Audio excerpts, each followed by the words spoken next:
40 জন আমার ভাই বোনরা মারা গেল, তাদের হয়ে কাউকে তো কথা বলতো। তো যার জন্য আমি অভিজিৎ দীপকে আমি একদম খুব হার্টিলি স্যালুট জানাই।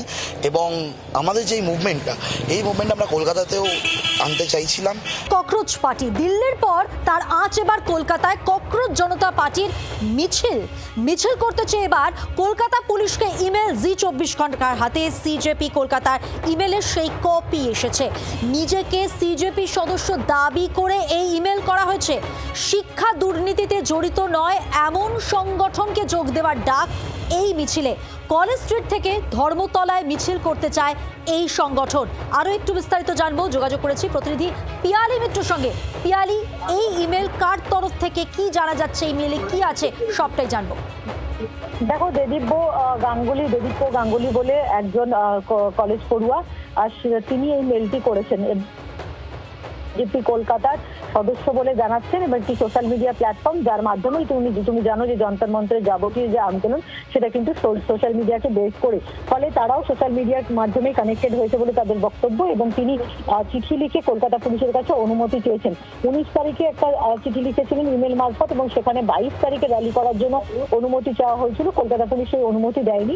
এরপর 21শে জুলাই আরো একটি ইমেল লেখা হচ্ছে একই ইস্যুতে, যে এই নিট ইস্যুতে তারা কলকাতার কলেজ স্কয়ার থেকে ধর্মতলা পর্যন্ত মিছিল করতে চান, এবং সেই মিছিলে 1500 লোকের জমায়েত হবে। এবং যদিও এখনো পর্যন্ত কলকাতা পুলিশের তরফ থেকে কোনো অনুমতি পাওয়া যায়নি সংগঠনের তরফে, এই যে কলেজ পড়ুয়া তার বক্তব্য যে তারা অনুমতির জন্য অপেক্ষা করছেন, যদি অনুমতি পান তবে তারা এই মিছিল করবেন। ধন্যবাদ পিয়ালি। এবার যিনি মেল পাঠিয়েছেন দেদীপ্য গঙ্গোপাধ্যায়, তার সঙ্গে আমরা কথা বলেছি। জি24 ঘন্টাকে তিনি কি জানিয়েছেন শোনাবো। আমার সঙ্গে এই মুহূর্তে রয়েছে এই ককরোচ জনতা পার্টির একজন সদস্য বলে তিনি নিজেকে দাবি করছেন। তার সাথে কথা বলব। প্রথমে দেবদীপ্য, আপনি কি করেন? আমি একজন ছাত্র, আমি মাস্টার্স করছি, এবং ছাত্র বলেই আমরা ডাকটা দিয়েছি। এবং এই যে নিট ইস্যু, আমার তো বোনের বয়সী যারা, বা ভাই বোনদের বয়সী যারা সুইসাইড করেছে, বা যাদেরকে এটাকে আমি বলতে পারি এটাকে বলতে পারি সিস্টেমের দোষে তারা মারা গেছে। হ্যাঁ, এই নিট একটা পেপার, যেটা একটা এনটি এর মতন একটা অর্গানাইজেশন এটাকে এই পরীক্ষাটা দেখে, সেই জায়গায় দাঁড়িয়ে এরকম একটা পেপার লিক 30 লাখ 40 লাখ টাকার পেপার বিক্রি হচ্ছে, সেটার বিরুদ্ধে তো আমরা লড়াইটা আমাদের উচিত বলে আমার মনে হয়। একটা ছাত্র হিসাবে এই যে 40 জন আমার ভাই বোনরা মারা গেল, তাদের হয়ে কাউকে তো কথা বলতো। তো যার জন্য আমি অভিজিৎ দীপকে আমি একদম খুব হার্টিলি স্যালুট জানাই।